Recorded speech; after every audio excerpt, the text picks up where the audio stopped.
So lyk dit wat die parlement enkele ure voor president Jacob Zuma donderdag aand sy langverwagte staatsrede lewer.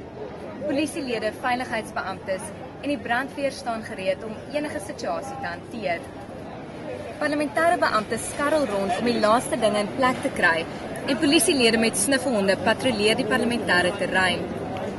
Die EFF wat beplan om Zuma se staatsrede te ontwrig deur om 'n vraag in Nkandla te vra, het donderdag gesê hulle verneem op goeie gesag die parlement en sogenaamde ANC-polisie beplan om EFF-lede te karnuffel en in hegtenis te neem tydens die staatsrede.